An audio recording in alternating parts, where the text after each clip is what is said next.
अब हम बढ़ते हैं अगले काव्यांश की तरफ।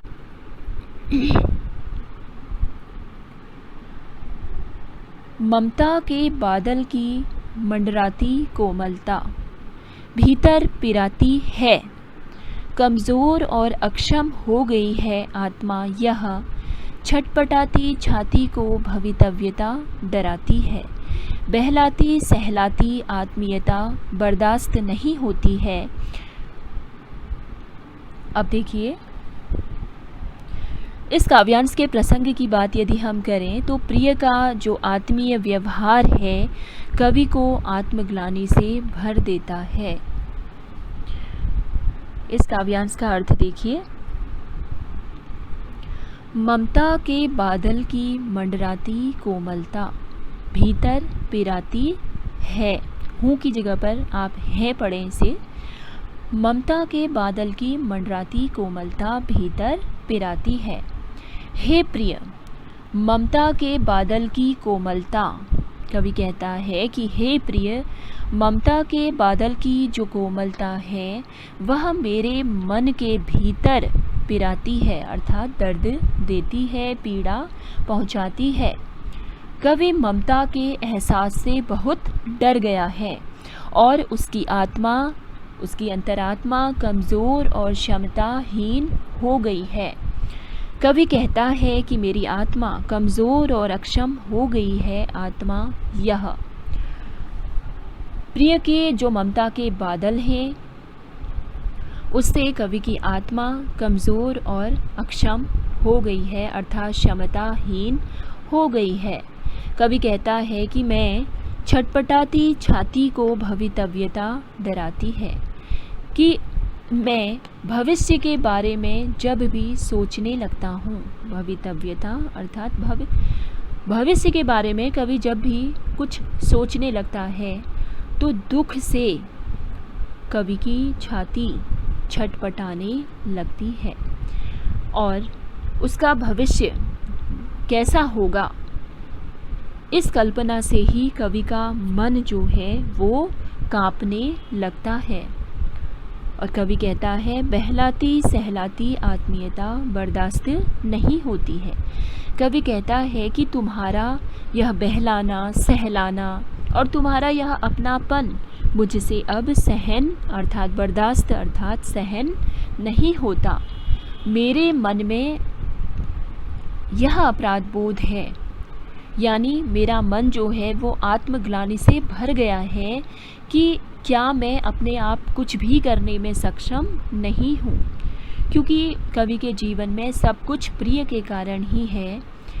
और कवि सोचता है कि मैं क्यों अपने आप में अक्षम हूँ, क्यों मेरी आत्मा इतनी कमज़ोर हो गई है। वह अपने आप को जानना चाहते हैं, वह यथार्थ के धरातल में आ जाना चाहता है, वह इस मोह से बाहर निकलना चाहता है। उसकी आत्मा अब उसे धिक्कार रही है, इतना अधिक अपनत्व, इतनी अधिक ममता उससे अब सहन नहीं हो रही है। और कवि के मन में या उनके भीतर कहीं न कहीं यह एहसास हो रहा है कि मैं अपने आप को जानना चाहता हूँ, अपनी आत्मशक्ति को पहचानना चाहता हूँ।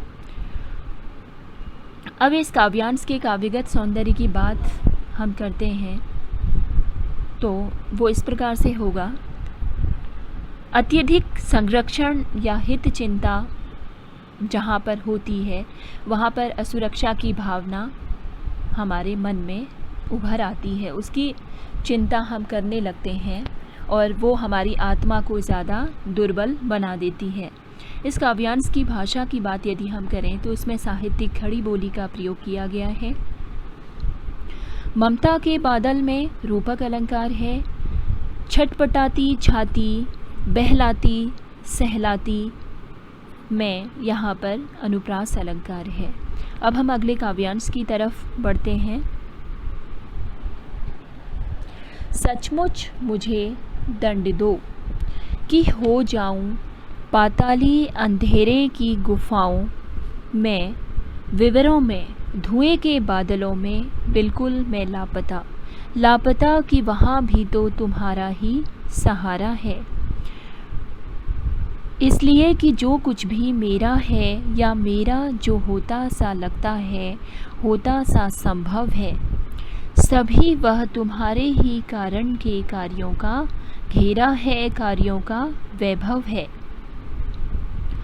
अब तक तो जिंदगी में जो कुछ था, जो कुछ है, सहर्ष स्वीकारा है, इसलिए कि जो कुछ भी मेरा है वह तुम्हें प्यारा है। देखिए, प्रसंग इस प्रकार से होगा इस काव्यांश का। कवि कहना चाहता है कि वह अपने प्रिय के अस्तित्व से प्रभावित अपने अस्तित्व को पूरी तरह मिटा देना चाहता है, क्योंकि कवि के अस्तित्व पर, कवि के जीवन पर उसके प्रिय का प्रभाव कुछ इस तरह से है कि कवि अपने आप को जानना चाहता है। वह अपने अस्तित्व को जानने के लिए तत्पर है, इसीलिए वह अपने प्रिय के अस्तित्व से प्रभावित अपने अस्तित्व को पूरी तरह मिटा देना चाहता है। वह कहता है, सचमुच मुझे दंड दो कि हो जाऊं पाताली अंधेरे की गुफाओं में, विवरों में। कवि कहता है कि हे प्रिय, तुम मुझे ऐसा दंड दो कि मैं पाताली अंधेरे की गुफाओं में, विवरों में, बिल या सुरंग में, और उन गुफाओं के धुएं के बादलों में बिल्कुल मैं लापता, अर्थात अंधकार की जितनी परतें हैं उन परतों में कवि अपने आप को गायब कर देना चाहता है। वह कहता है कि पाताली अंधेरे की जो गुफाएं हैं, उनमें जो बिल हैं, उनमें जो सुरंग हैं, और उन गुफाओं में जो धुएं के बादल हैं, इन सभी अंधकार की परतों में कवि अपने आप को गायब कर देना चाहता है, अपने आप को पूरी तरह लापता कर देना चाहता है। हे प्रिय, तुम मुझे भूल जाने का दंड दो और तुम्हारी विस्मृति के गहरे अंधकार में मैं अपने अस्तित्व को विलीन कर देना चाहता हूँ, मिटा देना चाहता हूँ। लापता कि वहाँ भी तो तुम्हारा ही सहारा है।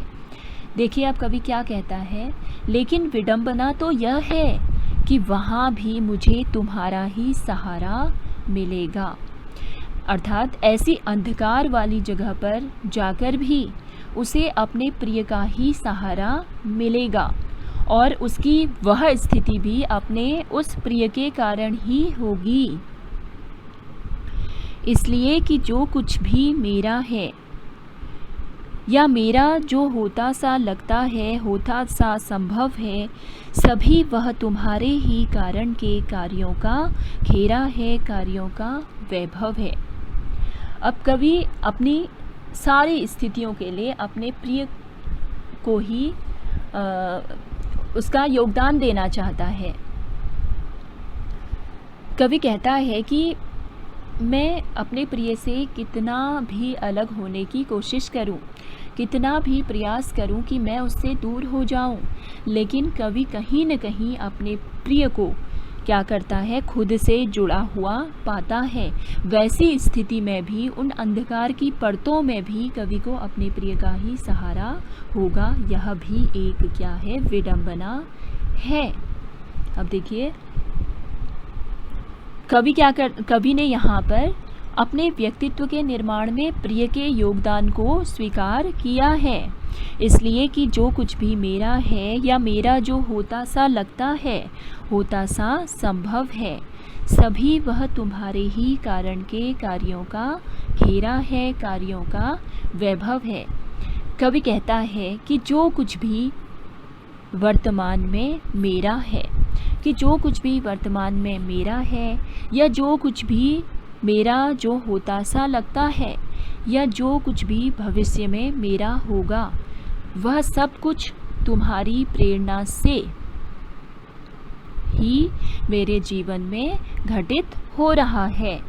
सभी वह तुम्हारे ही कारण के कार्यों का घेरा है। अर्थात यह सब उसके प्रिय के कारण ही है। और कवि ने अपने जीवन में कार्यों का वैभव अर्थात जो कुछ भी उसने अपने जीवन में पाया है उसकी प्रेरणा भी क्या है, उसका प्रिय ही है। मेरी अच्छाई बुराई के साथ फिर कवि कहता है कि उसके जीवन में जितनी भी अच्छाइयाँ हैं बुराइयाँ हैं, उसके जितने भी कार्य हैं, जो कुछ भी वह करता है उस सब की प्रेरणा उसका प्रिय ही है। अब तक तो जिंदगी में जो कुछ था, जो कुछ है, सहर्ष स्वीकारा है। अब देखिए कवि क्या कहता है, अब तक तो जिंदगी में जो कुछ था, कि मेरे जीवन में अभी तक जो कुछ था या वर्तमान में जो कुछ है, मेरी अच्छाई और बुराई के साथ तुमने मुझे स्वीकार किया है और इसीलिए मैंने भी अपने जीवन के हर सुख दुख को सहर्ष स्वीकारा है, खुशी खुशी स्वीकार कर लिया है। अर्थात मेरे जीवन में जितने भी उतार चढ़ाव हैं, जितने सुख दुख हैं, इसलिए मुझे भी अपनी हर स्थिति स्वीकार्य है, क्योंकि इसलिए कि जो कुछ भी मेरा है वह तुम्हें प्यारा है। क्योंकि जो कुछ भी मेरा है, मेरे जीवन में जो कुछ भी मेरा है, मेरी जितनी भी स्थितियां हैं, परिस्थितियां हैं, वह तुम्हें भी प्यारा है, अर्थात मेरे प्रिय को प्यारा है। अब इस काव्यांश के विशेष की बात यदि हम करें तो वो इस प्रकार से होगा,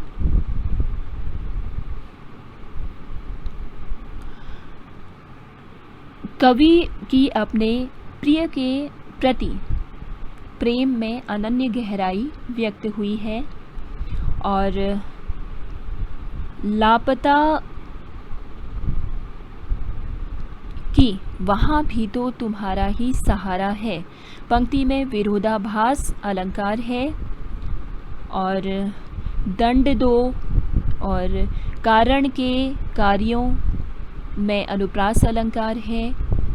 और इस प्रकार से इस काव्यांश में कवि ने विस्मृति के लिए अर्थात अपने प्रिय को भुला देने के लिए अनेक उपमानों का प्रयोग इसमें किया है, जैसे धुएं के बादल हैं, गुफाएं हैं, तो इनका प्रयोग यहाँ पर कवि ने प्रिय की विस्मृति के लिए किया है।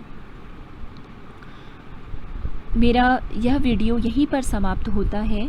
आशा करती हूँ कि आपको वीडियो पसंद आया होगा। धन्यवाद।